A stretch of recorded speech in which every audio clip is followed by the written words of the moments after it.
দেবীর বোধনের পর নদীতে ঘট ভরে এবং কলা বউকে সঙ্গে নিয়ে পুজো মণ্ডপে আসার সময় শূন্যে ছোড়া হয় 5 রাউন্ড গুলি। রীতিমতো সীমান্ত সুরক্ষা বাহিনীর উপস্থিতিতে রায়বাড়ির এমন পুজোর প্রচলন দেখতে ভিড় করেন গ্রামবাসীরা। প্রায় 224 বছরের পুরনো হবিবপুর ব্লকের তিলাসন গ্রামের রায়বাড়ির দুর্গাপুজো আজও শতাব্দী প্রাচীন পুরনো সেই নিয়ম নিষ্ঠার সঙ্গে চলে আসছে। ভারত বাংলাদেশ সীমান্ত ঘেঁষা রায়বাড়ির দুর্গাপুজো আজও এলাকার মানুষের মধ্যেই উৎসাহ উদ্দীপনা জাগিয়ে তোলে। দেবীর জন্য পুনর্ভবা নদী থেকে ঘটে জল ভরে এবং সপ্তমীর সকালে কলা বউকে স্নান করিয়ে পুজো মণ্ডপে আসার সময় রায়বাড়ির সদস্যরা লাইসেন্স প্রাপ্ত বন্দুক থেকে শূন্যে পরপর 5 রাউন্ড গুলি ছোড়ে। গুলির শব্দে রাস্তায় ভিড় করেন গ্রামবাসীরা। আর লাইসেন্স প্রাপ্ত বন্দুক থেকে গুলি ছোড়ার ক্ষেত্রে বিএসএফেরও অনুমতি নিতে হয়।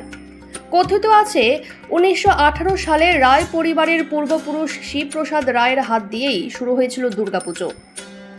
জমিদার পরিবার হিসেবে আজও পরিচিত রয়েছে রায়বাড়ি। সেই সময় এই জমিদার পরিবারের বিলাসবহুল জীবনযাত্রা নানান ব্যবসা বাণিজ্য ও সাম্রাজ্যের চালানোর ক্ষেত্রেই পূর্বপুরুষ শিবপ্রসাদ রায় দেবী দুর্গার আরাধনায় মত্ত হন। তবে কী কারণে শূন্যে গুলি ছোড়ে সপ্তমীর সকালে কলা বউ স্নান করিয়ে ঘটে ভরা হয় তা আজও পরিষ্কার করে জানাতে পারেননি রায় পরিবারের বর্তমান সদস্যরা। জমিদার বাড়ির পুজো মণ্ডপে তৈরি হচ্ছে দেবী দুর্গা। ধুমধাম করে নবমী পর্যন্ত চলবে পুজো এবং ভোজনের আয়োজন।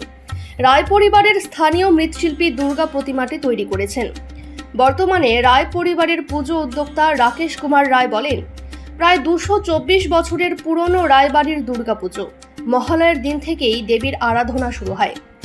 মূল পুজো আরম্ভ হয় ষষ্ঠীর সন্ধ্যায়। সপ্তমীর সকালে নাট মন্দির থেকে সামান্য দূরে পুনর্ভবা নদীতে ঘট ভরা হয় এবং কলা বউকে স্নান করানো হয়। এরপর পুজো মণ্ডপে ফেরার সময় আমি নিজে লাইসেন্স বন্দুক থেকে 5 রাউন্ড শূন্যে গুলি ছুড়ি। এখন এই কর্মসূচির জন্য বিএসএফের অনুমতি নিতে হয়। আমরা বাবা ও ঠাকুরদাদার মুখেই শূন্যে গুলি ছোড়ার প্রচলনের কথা শুনেছি। তাদের প্রয়াণের পর এখন আমরাই পূর্বপুরুষের এই স্মৃতি টিকিয়ে রেখেছি। তবে যতটুকু আমরা জানতে পেরেছি, এলাকার শান্তি রক্ষা এবং পূর্বপুরুষদের স্মৃতির উদ্দেশ্যেই শূন্যে গুলি ছোড়ার প্রচলন রয়েছে। অষ্টমী এবং নবমীর দিন গ্রামবাসীদের ভোজনেরও আয়োজন করা হয়ে থাকে। দশমীর দিন পরিবারের রীতি মেনেই দেবী দুর্গার বিসর্জন দেওয়া হয়। এই জমিদার বাড়ির পুজো এদের রীতি মেনে মানে প্রতিমা তৈরি করতে হয়। এটা হচ্ছে আমাদের রথের দিন মানে প্রথম উদ্বোধন করতে হয়। সেদিনকার যে হোক কাঠাম তৈরি করতে হয়, প্লাস গণেশের পা বেঁধে উদ্বোধন করি। তারপরে এই প্রতিমা এই প্রথম এই থেকে শুরু হয় এবং তারপর যেভাবে যেভাবে কাজ হয় সেভাবে কাজ করি। লাস্ট কাজ আমাকে মহালয়ার দিন আমাকে শেষ করতে হবে। সেটা মহালয়ার দিন আমাকে না হলেও চক্ষুদান আমাকে করতে হবে। এই পর্যন্ত কাজ করতে হবে। এটা জমিদার বাড়ির কাজ তো অনেক আমি পারিশ্রমিক নিয়ে এটা ভাবি না। এদের বহু পুরাতন পূজা আমাদের ফ্যামিলিগত, আমাদের মানে ফ্যামিলি থেকে এই প্রতিমা তৈরি করতো। আগে বাবা করতো, তারপরে মাঝে আমার ভাই করতো, এবার আমি এখন তৈরি করছি। এই প্রতিমা আমার কোনো পারিশ্রমিক নিয়ে আমি চিন্তা ভাবনা করি না। এনারা যা দেয় তা আমার খুশি করেই দেয়। কিন্তু এই প্রতিমা অনেক মানে পুরাতন পূজা। আমারও এই জায়গাটায় কাজ করতে খুব ভালো লাগে। এনাদের ব্যবহার আচার রীতি মানে সব আমার ভালো লাগে। একদম নিজের মানুষ মানে ফ্যামিলির সঙ্গে মানে মিশে যায় আর কি এদের সঙ্গে। জমিদার বাড়ির পুজো? হ্যাঁ, জমিদার বাড়ির পুজো। এটা মানে কতদিন ধরে চলতে থাকে পুরনো পুজো? আমি শুনেছি এনাদের 500 বছরের মানে বেশি হয়ে গেছে। তবে আচ্ছা আচ্ছা আচ্ছা আচ্ছা আমি শুনেছি এনাদের পুজো 200 বছর পেরিয়ে গেছে। তো আমার মানে যারা করতেন আমার বংশ পরম্পরা এটা কাজ করে আসছি আমি। তো বাবা করতে মানে এখানে এই পুজো নিয়ে কি এই গ্রামে কি একটা আবেগ জড়িয়ে? হ্যাঁ হ্যাঁ হ্যাঁ, এই গ্রামের আবেগ জড়িয়ে আছে এর সঙ্গে। যখন প্রতিমা তৈরি করি আমি, অনেক গ্রামের লোক প্রচুর দেখতে আসে। আমার সেই আনন্দটাতে বুক ভরে যায়। আমার পারিশ্রমিক নিয়ে তখন চিন্তা করি না আমি। আমাদের ষষ্ঠীর দিন সন্ধ্যা থেকে পুজো স্টার্ট হয়ে যায়। এমনি নবরাত্রি থেকে শুরু হয় মহালয়ার দিন থেকেই, কিন্তু ষষ্ঠীর দিন মেন পুজো এখানে স্টার্ট হয়। সপ্তমীর দিন সকালে আমাদের মানে কুলপুরোহিত যিনি আছেন উনি দুর্গার ঘট প্লাস কুলদেবীর ঘট প্লাস কলা বউয়ের ঘট, 3টে ঘট নিয়ে আমরা নদীতে যাই। সামনে পূর্ণভবা নদী, এবং ওই নদীতে আমরা সকাল 7টা থেকে 7:30টার মধ্যে ঘট ভরি। এবং আমি 40 বছর ধরে এই পুজোর সাথে যুক্ত আছি।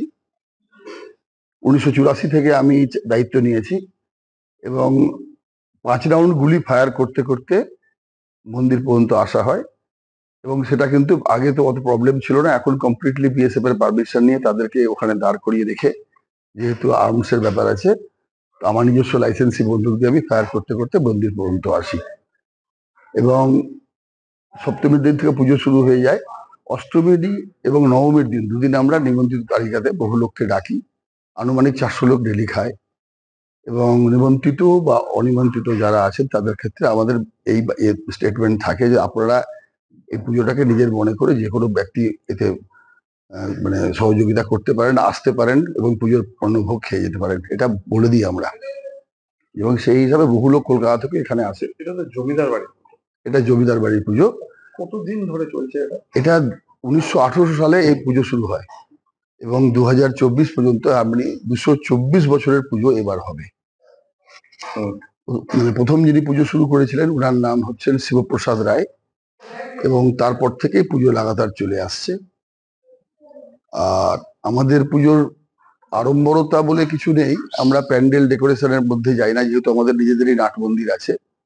এই মন্দিরের প্রাঙ্গণেই আমাদের প্রতিমা রথের দিন থেকে শুরু হয়। রথের দিন প্রথম এই কাঁড়ি বাঁধন যেটা বলা হয় এবং মাটি প্রলেপ শুরু হয়, তারপর থেকে 6 বার কমপ্লিট করতে মহালয়ার দিন লাস্ট যখন মায়ের চক্ষুদান হয় সে সময় ভোরবেলার মধ্যে মায়ের চক্ষুদান কমপ্লিট করে মানে মূর্তি তৈরি হয়ে যায়। মানে গান স্যালুটটা কি আপনাদের রীতির মধ্যে? গান স্যালুটটা আমি আমার বাবাকে দেখেছি করতে। বাবা বলতেন ঠাকুরদা করে আসছেন, এটা ট্র্যাডিশনাল, এটা হিন্দু সেন্টিমেন্ট চলে আসে। আমাদের এই গান স্যালুটের ব্যাপারটা যে প্রত্যেক গ্রামবাসীকে জানানো যে দুর্গাপুজো চলে এসছে। আমাদের বাঙালিদের বিশেষ করে পশ্চিমবাংলার দুর্গাপূজা বিরাট একটা মানে গুরুত্বপূর্ণ পুজো এবং গ্রামবাসী জানতে পারে যে হ্যাঁ জমিদার বাড়ির পুজো স্টার্ট হয়ে গেল। না, আরেকটা বিষয় আছে, এটা তো আগে ওপার বাংলা মানে এটা তো মানে অখণ্ড ভারত ছিল। হ্যাঁ হ্যাঁ হ্যাঁ।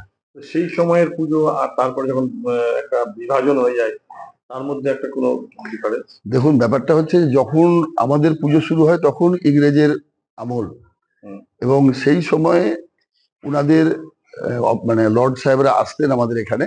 তখন ভারতবর্ষ বিশাল বড় অখণ্ড ভারত। তার পরবর্তী ক্ষেত্রে পূর্ব পাকিস্তান হয়ে যায়, পশ্চিম পাকিস্তান আলাদা জায়গায়, পূর্ব পাকিস্তান হয়। সেই পূর্ব পাকিস্তানের পরে সেই সময় পর্যন্ত এত কড়াকড়ি ছিল না।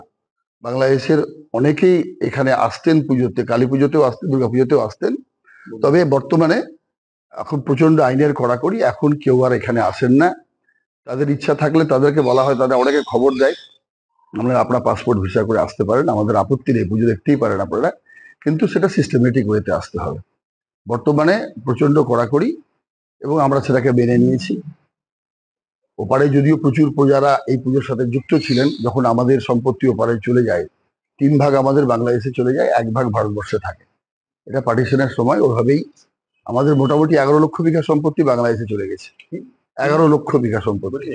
হিন্দু মুসলিম নির্বিশেষে এই পুজো একদম। কালী পুজোতেও হিন্দু মুসলিমরা মানে পাঠা বলি দিতেন, দুর্গাপূজাতেও এখানে আসতেন সেই সময়, এখন নয়। তারপরে দেশ ভাগের পর থেকে সেগুলো সম্পূর্ণভাবে বন্ধ হয়ে যায়।